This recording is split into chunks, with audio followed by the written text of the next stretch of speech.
ప్రభునందు ప్రియులారా, ప్రియ దేవుని బిడ్డలారా, ప్రభునామంలో మీ అందరికి కూడా శుభాభివందనాలు తెలియజేస్తున్నాను. ప్రియులారా, ఈరోజు 26వ తారీఖు 4వ నెల 2026 సంవత్సరం ఆదివారం నాడు దేవుడు తన యొక్క వాక్యాన్ని ధ్యానించడానికి ఇచ్చిన కృపను బట్టి దేవునికి స్తుతులు స్తోత్రాలు చెల్లిస్తూ ఉన్నాను. ప్రియులారా, ఈరోజు సువార్త పాఠము యోహాను శుభవార్త 10వ అధ్యాయము 1 నుంచి 10 వచనాల వరకు మనం చూసినట్లయితే, గొర్రెల దొడ్డిలో ద్వారమున ప్రవేశింపక వేరొక మార్గమున ఎక్కువాడు దొంగను దోచుకునేవాడునై ఉన్నాడు. ద్వారమున ప్రవేశించేవాడు గొర్రెల కాపరి. అతనికి ద్వారపాలకుడు తలుపు తీయును, గొర్రెలు అతని స్వరము వినును. అతడు తన సొంత గొర్రెలను పేరు పెట్టి పిలిచి వాటిని వెలుపలికి నడిపించును. మరియు అతడు తన సొంత గొర్రెలనన్నిటినీ వెలుపలికి నడిపించినప్పుడల్లా వాటికి ముందుగా నడుచును. గొర్రెలు అతని స్వరమినును గనుక అవి అతన్ని వెంబడించును. అన్యుల స్వరము అవి ఎరుగవు గనుక అన్యుని ఎంత మాత్రమును వెంబడింపక వాని యొద్ద నుండి పారిపోవునని మీతో నిశ్చయముగా చెప్పుచున్నానని వారితోనను. ఈ సాదృశ్యము యేసు వారితో చెప్పెను, కానీ ఆయన తమతో చెప్పిన సంగతులెటివో వారు గ్రహించుకొనలేదు. కాబట్టి యేసు మరలా వారితో ఇట్లనను, గొర్రెలు పోవు ద్వారమును నేనే. నాకు ముందు వచ్చిన వారందరూ దొంగలను దోచుకుని వారినై ఉన్నారు. గొర్రెలు వారి స్వరము వినలేదు. నేనే ద్వారమును. నా ద్వారా ఎవడైనా లోపల ప్రవేశించిన ఎడల వాడు రక్షింపబడిన వాడై లోపలికి పోవచ్చు, బయటికి వచ్చుచు మేత మేయుచుండును. దొంగతనమును హత్యను నాశనము చేయుటకు వచ్చును, కానీ మరి దేనికి రాడు. గొర్రెలకు జీవము కలుగుటకును అది సమృద్ధిగా కలుగుటకును నేను వచ్చితనని మీతో నిశ్చయముగా చెప్పుచున్నాను. 11వ వచనము, నేను గొర్రెలకు మంచి కాపరిని. ప్రియులరా, మరి ప్రభువారు ఈ సువార్త పాఠంలో చెబుతున్నటువంటి మాట ముఖ్యంగా గొర్రెలు పోవు ద్వారమును నేనే అని చెబుతున్నాడు. 9వ వచనములు కూడా నేనే ద్వారమును, నా ద్వారా ఎవడైనా లోపల ప్రవేశిస్తాడు తప్ప మరి ఒకని ద్వారా ప్రవేశింపలేడని దేవుడు గట్టిగా నోకి వాకాన్నిచ్చి చెబుతూ ఉన్నాడు. ప్రియులారా, యేసు ప్రభువారు అయితే ప్రభువారు కాపరిని నేనే అంటున్నాడు. మార్గమును అలాగే ద్వారమును, గొర్రెల దొడ్డికి ద్వారమును నేనే అంటున్నాడు. మరి దేవుడు నాకు బయలుపరిచినటువంటి ఇచ్చినటువంటి జ్ఞానాన్ని బట్టి ద్వారమును నేనే అని ఆయన ఎందుకు సంబోధిస్తూ ఉన్నాడు అనేది ఒకసారి ఆలోచించినట్లయితే, మార్గము ఆయనే, ద్వారము ఆయనే, కాపరి ఆయనని చెబుతూ ఉన్నాడు. అయితే ద్వారమును నేనే అని ఎందుకు అంటున్నాడు? నా ద్వారా తప్ప. యోహాను 14:6 చెప్తాడు. యోహాను 14:6 చెప్తాడు, యేసు నేనే మార్గమును సత్యమును జీవమును, నా ద్వారానే తప్ప ఎవడను తండ్రి యొద్దకు రాడు అని ఖచ్చితంగా చెప్తున్నాడు. అయితే యేసు ప్రభువారు ఈ భూమి మీదకి రాకముందు, అంటే గొర్రెల దొడ్డి పరలోక రాజ్యానికి సాదృశ్యంగా మనం తీసుకోవాలి. పరలోక గొర్రెలము క్రీస్తును నమ్మినటువంటి మనందరము కూడా గొర్రెలముగా దేవుడు ఎంచుతూ ఉన్నాడు.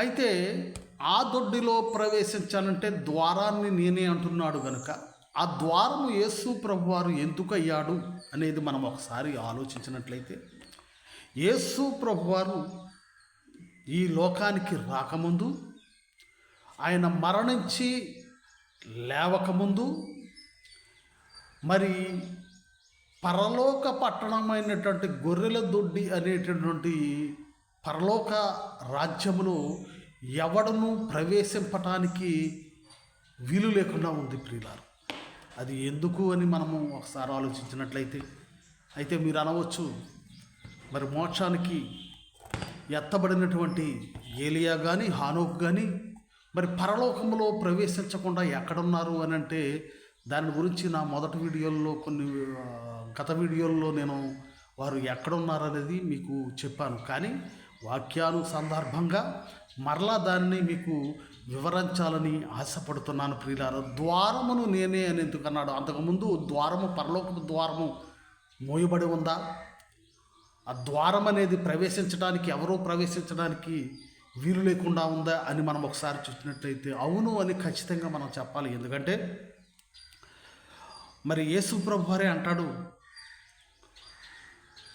యోహాను సువార్త 3వ అధ్యాయము 13వ వచనములో అంటాడు, మరియు పరలోకము నుండి దిగిన వచ్చిన వాడే, అనగా పరలోకములో ఉండు మనుష్య కుమారుడు తప్ప పరలోకమునకు ఎక్కిపోయిన వాడు ఎవడనూ లేడు. యేసు ప్రభు వారు జన్మించకుండా ఈ భూమి మీదకు వచ్చి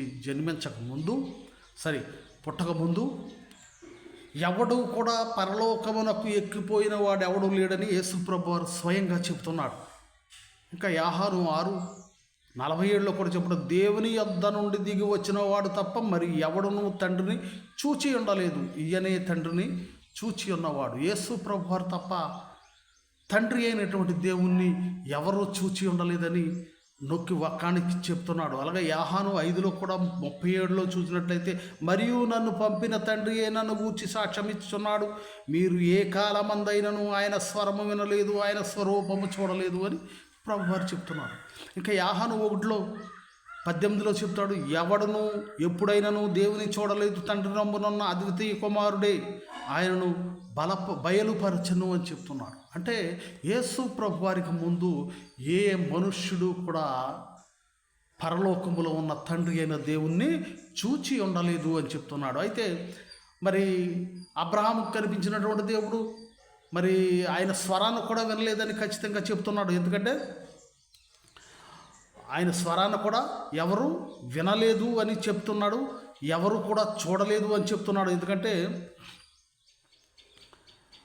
1 యోహాను 4:12లో ఏ మానవుడును దేవుని ఎప్పుడునూ చూచి ఉండలేదు అని యోహాను గారు చెప్తున్నాడు. అలాగే 1 తిమోతి 6వ అధ్యాయము 15-16 వచనాలు చూసినట్లే, శ్రీమంతుడును అద్వితీయుడునకు సర్వాధిపతి యుక్త కాలములయందు ఆ ప్రత్యక్షను కనపరచును, సర్వాధిపతి రాజులకు రాజును ప్రభువులకు ప్రభునై ఉన్నాడు, సమీపింపరాని తేజస్సులో ఆయన మాత్రమే వసించు, అమరత్వము గలవాడైనడు, మనుషులు ఎవడను ఆయనను చూడలేదు, ఎవడను చూడనేరడు అని పౌలు గారు చెప్తున్నాడు. మరి ఈ విధముగా చెబుతున్నటువంటి యేసు ప్రభు వారు కానీ, యోహాను గారు కానీ, పౌలు గారు కానీ ఈ విధంగా చెబుతున్నటువంటి వారు ఎందుకు చెబుతున్నారు అని అంటే, అంతకుముందు పరలోక రాజ్యము మూయబడి ఉంది. ఆదాముల దగ్గర నుంచి యేసు ప్రభు వారు ఈ భూలోకమునకు వచ్చి మరలా తిరిగి లేచే వరకు కూడా పరలోకము మూయబడి ఉన్నట్లుగా మనము చూడవచ్చు ప్రియులారా. ఏ మనుష్యుడును దానిలో ప్రవేశించడానికి వీలు లేకుండా ఉంది. అందుగురించే ప్రభువారు ఈ విధంగా చెప్తున్నాడు. అయితే యేసు ప్రభువారు పుట్టక ముందు ఎత్తబడినటువంటి ఏలియా, హానోకులు కూడా 3వ ఆకాశమైనటువంటి పరదైసులో ఉన్నట్లుగా మనము గమనించాలి ప్రియులారు. ఎందుకంటే మనుష్య రూపము దాల్చినటువంటి ఎవడు కూడా పరలోకములో చేరలేడని, రక్తమాంసములు కలిగినటువంటి ఎవరు కూడా మరి ఆ రాజ్యాన్ని స్వతంత్రించుకోలేవని పౌలు గారు చెప్తున్నాడు. 1 కొరింథీయులకు 15వ అధ్యాయము 50 నుంచి మరి 54 వచనాల వరకు చదివినట్లయితే, సహోదరులారా నేను చెప్పినది ఏమనగా, రక్తమాంసములు దేవుని రాజ్యమును స్వతంత్రించుకొనను ఎవరు? ఇదిగో మీకు ఒక మర్మము తెలుపుచున్నారు, మనమందరము నిద్రించము కానీ నిమిషములు రెప్పపాటున కడబోరము రోగానే మనమందరము మార్పు పొందుము. బోరం రోగునప్పుడు మృతులు అక్షయులుగా లేపబడుదురు, మనము మార్పు నొందుదుము. క్షయమైన ఈ శరీరము అక్షయతను ధరించుకొనవలసి ఉన్నది, మర్త్యమైన ఈ శరీరము అమరత్యతను ధరించుకొనవలసి ఉన్నది అని పౌలు గారు చెప్తున్నాడు. అలాగే పౌలు గారు ఫిలిప్పీలకు 3:21 సమస్తమునకు తనకు లోపరచుకొనజాలిన శక్తిని బట్టి ఆయన మన దేన శరీరమును మహిమగల శరీరమునకు సమరూపముగా మార్చును అని చెప్తున్నాడు. ప్రియులరా, ఈ విధముగా మరి పౌలు గారు కానీ, యోహాను గారు కానీ, యేసు ప్రభు గారు కానీ ప్రభువు జన్మించకముందు ఎవరు కూడా తండ్రిని చూడలేదు, అలాగే పరలోక రాజ్యంలోనికి ప్రవేశింపలేను లేదు ప్రియులారా. అందుకనే ప్రవక్తల ద్వారా యేసు ప్రభు వారు మరి ఈ భూమి మీదకి రాకముందు దానియేలు దర్శనంలో కూడా సమాధిలో ఉన్నటువంటి దానియేలు గ్రంథము 12:2-3 చూసినట్లయితే సమాధుల్లో నిద్రిస్తున్న అనేకులు మేల్కొనేదరని చెప్పి యెషయా ప్రవక్త 26వ అధ్యాయము, యెషయా గ్రంథము 26వ అధ్యాయము 19వ వచనంలో మృతువులైన నీ వారు బ్రతుకుదురు అని, అలాగే హెజ్కేలు ప్రవక్త 37వ అధ్యాయము 12-14 వచనంలో సమాధులు తెరిచేదను, మిమ్మల్ని ఇజ్రాయేలు దేశంలోనికి మరలా రప్పించేదను అని ఆ ప్రవక్తల ద్వారా వాగ్దానము చేసినటువంటి దేవుడు యేసు ప్రభు వారికి రాకముందు, ఈ భూమి మీదకి రాకముందు ప్రభువునందు భయభక్తులు కలిగి మరణించినటువంటి వారు భూమి క్రిందన ఉన్నటువంటి చెర అనేటువంటి భాగములో ఉన్నట్లుగాను లేఖనముల ద్వారా మనము తెలుసుకుంటున్నాం ప్రియులారా. అలాగే పాపులందరూ కూడా పాతాళములో మందగా కూర్చబడినట్లుగా కూడా మనము పరిశుద్ధులు వారి నేలుదురు అని చెప్పినట్లుగా మనము చూస్తున్నాము. అయితే మోషే కానీ దావీదు సమూయేలు వంటి భక్తులందరూ కూడా పాతాళములో చెరనటువంటి భాగములో ఉన్నట్లుగా మనం చూడవచ్చు. అయితే ఏలియా హానోకులు ఎత్తబడినటువంటి వారు 3వ ఆకాశమైనటువంటి పరదైసులో వారు ఉన్నట్టుగా మనము నా గత వీడియోలో వాటిని గురించి వివరించి ఉన్నాను ప్రియులారా. అయితే యేసు ప్రభు వారు ఈ భూమి మీదకు వచ్చిన తరువాత లేఖనాలను నెరవేరుస్తూ మరి చనిపోయిన వారిని మరలా లేపుతానని ఆయన చెప్పినట్లుగా సమాధులు తెరవబడతాయి అన్నట్టుగా మత్తయి శుభవార్త 27వ అధ్యాయము 51-53 వచనాల వరకు చదివినట్లయితే సమాధులు తెరవబడి మరి పరిశుద్ధుల ఆత్మలు మరి మహిమ శరీరమును ధరించి వారు ఎత్తబడి పరిశుద్ధ పట్టణంలో ప్రవేశించినట్లుగా మనము చూడవచ్చు. మత్తయి 27:51-53 వచనాల వరకు చదివినట్లయితే ప్రియులారా, యేసు ప్రభువారు నేనే మార్గమును అని ఎందుకు చెబుతున్నాడు? నా ద్వారా తప్ప ఎవడును పరలోక రాజ్యంలో ప్రవేశించటానికి వీలు లేదు, నా ద్వారానే వెళ్ళాలని ఎందుకు నేను ద్వారాన్ని అని చెప్తున్నాడంటే, పరలోక రాజ్యానికి ద్వారము తెరిచినటువంటి దేవుడు యేసు ప్రభువారు మాత్రమే. ఆయన చనిపోయి మహిమ శరీరమును ధరించి మరి అనేక మంది చనిపోయినటువంటి పరిశుద్ధులను మరి మహిమ శరీరములు ధరించినటువంటి వారిని వెంటబెట్టుకొని పరలోకమునకు ఆరోహణమైపోతూ ఎత్తబడినటువంటి ఏలియా హానోకు అను వారిని మరి పరదైసులో వారి యొక్క శరీరములను మార్పు చెంది వారు కూడా మహిమ శరీరములను ధరించి పరలోక పట్టణంలో ప్రవేశించినట్లుగా మనము చూస్తాం ప్రియులారా. అందుగురించే యేసు ప్రభువారి మరణమును గూర్చి యేసు ప్రభువారు మరి సిలువలో శ్రమలను పొంది రక్తము కార్చి పాప ప్రక్షాళన గావించడానికి అది ఎంత అవసరమైనది. ఎందుకంటే బ్రతికి ఉన్న వారికే కాకుండా ఆదాము మొదలుకొని క్రీస్తు వరకు చనిపోయినటువంటి పరిశుద్ధుల ఆత్మలు ఎదురు చూస్తూ ఉన్నవి. అందుగురించే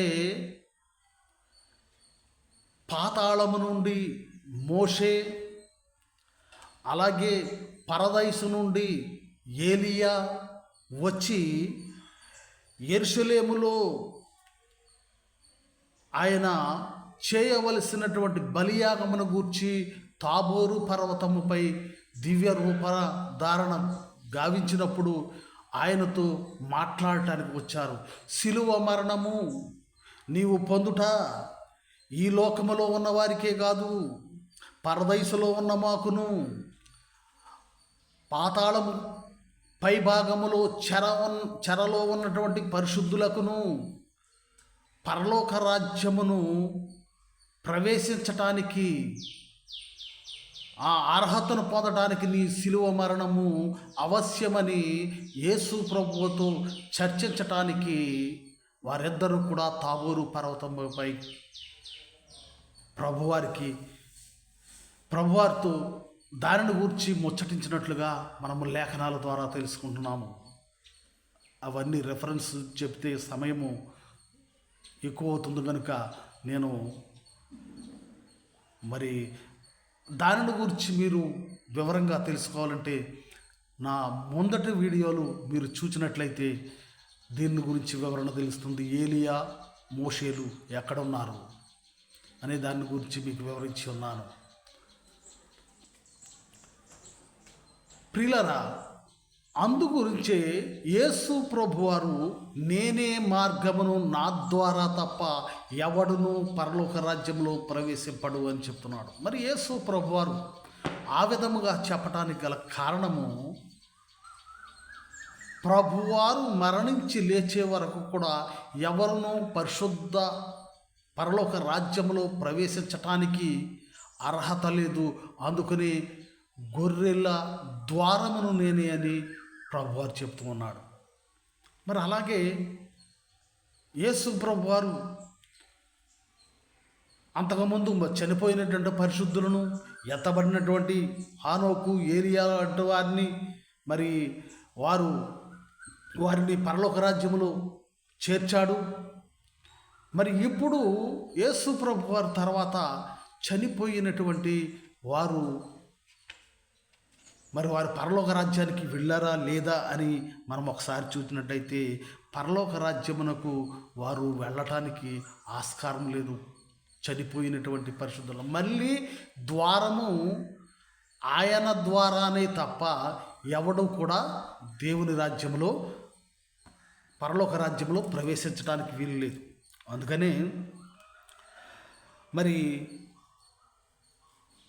2 కొరింథీయులకు 12:1-4 పౌలు గారు 1 నుంచి 4 వచనాల వరకు చూసినట్లయితే, క్రీస్తునందున్న ఒక మనుష్యుని నేను చూచాను, అతడు పరదైసులో ఉన్నాడు, 3వ ఆకాశములో అని చెప్పబడుతూ ఉంది.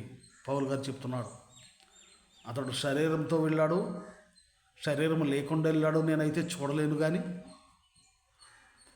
పరదైసులో ఉన్నాడని నేను చూచాను, పరదైసులో ఉన్నట్లుగా నేను చూచాను. ఆ పరదైసు 3వ ఆకాశంలో ఉంది అని పౌలు గారు చెప్తున్నాడు. అంటే పరలోకములోనికి వెళ్ళాలంటే ఈ మానవ శరీరముగా కనిపించదు. పౌలు గారు క్రీస్తునందున్నటువంటి ఒక మనుషుని గుర్తుపట్టాడు అంటే ఈ శరీరముతోటే పరదైసులో ఉన్నట్లుగా మనం చూడవచ్చు. ఈ రూపంతోటే మార్పు నొందిన రూపమైతే పౌలు గారు గుర్తుపెట్టేటటువంటి వాడు కాదు. ఎందుకంటే యేసు ప్రభువును మార్పు చెందిన తర్వాత మగ్దల మరియా గుర్తుపట్టలేదు, ఆయన మహిమ శరీరమును ధరించిన తర్వాత. అలాగే శిష్యులు గుర్తుపట్టలేదు. అమ్మాయి గ్రామంలో వెళ్ళేటప్పుడు యేసు ప్రభు వారితో నడిచినదని వారు గమనించలేదు.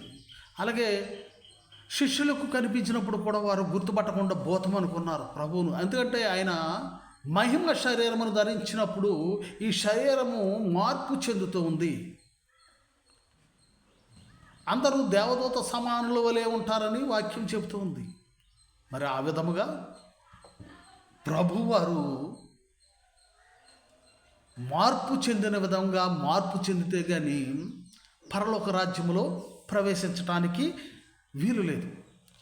అలాగే క్రీస్తునందున్నటువంటి మనుష్యుడు 3వ ఆకాశమైనటువంటి పరదైసులో ఉన్నట్లుగా క్రీస్తు లేపబడి పరలోకమునకు ఆరోహణమైన తరువాత మరణించినటువంటి పరిశుద్ధులందరూ కూడా పరదైసులో వారి యొక్క ఆత్మలు ఉంటాయని బైబిల్ వాక్యం చెప్తుంది. ఎందుకంటే క్రీస్తు పూర్వము మరణించినటువంటి ఆత్మలు భూమి క్రింది చెరనటువంటి భాగములో ఉన్నట్లుగాను, ప్రభువారు మరణించిన తర్వాత పేతురు గారు చెరగా తీసుకొని పోయి, అంటే భూమి క్రిందన ఉన్నటువంటి పరిశుద్ధులు నివసించేటటువంటి ఆ చెరను తీసుకువెళ్ళి ఆయన మూడవ ఆకాశంలో పెట్టినట్లుగా మనం చూస్తూ ఉన్నాం. క్రీస్తు ప్రభువారు మరణించకముందు, క్రీస్తు ప్రభువారు మరణించకముందు పరిశుద్ధుల ఆత్మలు దేవుని నమ్మినటువంటి వారు భూమి క్రింద చెరలో ఉండేటువంటి వారు. ఇప్పుడు క్రీస్తునందు ఉన్నటువంటి వారు, క్రీస్తును నమ్మినటువంటి వారు పరదైసులో మూడవ ఆకాశంలో ఉంటారు. అందుకనే అపోస్తలుడైన పౌలు ఈరోజు 2వ పట్టణంలో 2వ అధ్యాయము 36-41లో మీరు యేసు క్రీస్తు నామమున రక్షణ పొంది బాప్తిసము పొందితేనే తప్ప మీరు రక్షణ పొందలేరు అని చెప్తూ ఉంటాడు. అందుకని నా ద్వారా తప్ప పరలోక రాజ్యంలో ప్రవేశించడానికి అర్హత లేదు. క్రీస్తునందు ఉన్నటువంటి మనుషులు, క్రీస్తును ఎరిగినటువంటి వారు, క్రీస్తునందు భయభక్తులు కలిగినటువంటి మూడో ఆకాశమైన పరదైసులో వారి యొక్క ఆత్మలు ఉంటాయి. ప్రభువారు మరలా రెండవ రాకడలో వచ్చేటప్పుడు ఆయన పరదైసులో ఉన్నటువంటి పరిశుద్ధుల ఆత్మలను బ్రతికింపబడి, అంటే వారు అక్కడ మహిమ శరీరములను ధరించి వారు క్రీస్తుతో పాటు భూమిపైకి మరలా వస్తారు. పాపము చేసిన వారందరూ కూడా పాతాళములోనే మందగా కూర్చబడతారు. అప్పుడు ఈ భూమిపై 1000 ఏండ్లు పరిపాలన జరుగుతుంది. తర్వాత అంతం వస్తుంది కడబోర మ్రోగినప్పుడు. అప్పుడు ఈ భూమి మీద ఉన్నటువంటి వారు, బ్రతికి ఉన్నటువంటి వారు, ఆ పరదైసులో ఉన్న బ్రతికింపబడి భూమి మీదకు వచ్చినటువంటి వారు, వీరందరినీ తీసుకుని ఆయన మరలా పరలోక రాజ్యములోకి వీరందరినీ కూడా తీసుకువెళ్తాడు. అందుకనే నేను ద్వారమును అని చెప్తున్నాడు. నా ద్వారా తప్ప ఎవడను దొడ్డిలో ప్రవేశించడానికి ఆస్కారం లేదని చెప్తున్నాడు. నేనే ద్వారమునంట. అందుకనే ఆయన ద్వారా తప్ప మనం ఎవరం కూడా పరలోక రాజ్యంలో ప్రవేశించడానికి వీలు లేదు ప్రియులారా. నేనే ద్వారమై ఉన్నటువంటి యేసు ప్రభువునందు విశ్వాసం ఉంచి నేనే కాపరిని అని ఆయన చెప్పినట్లుగా ఆ కాపరి యొక్క